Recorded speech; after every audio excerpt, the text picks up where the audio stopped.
Welcome back. In this tutorial, we will be learning how to create the same Zoog that you've already created again.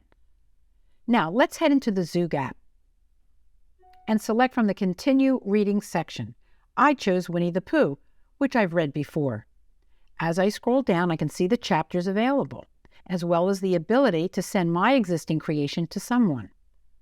Or, if I'd like to start over, I can click the arrow to see all of the versions that I've created before, as well as make a new one by clicking Record New Version. And now I see the familiar Tap to Record screen and the 3, 2, 1. As usual, I can read the story with the text at the bottom.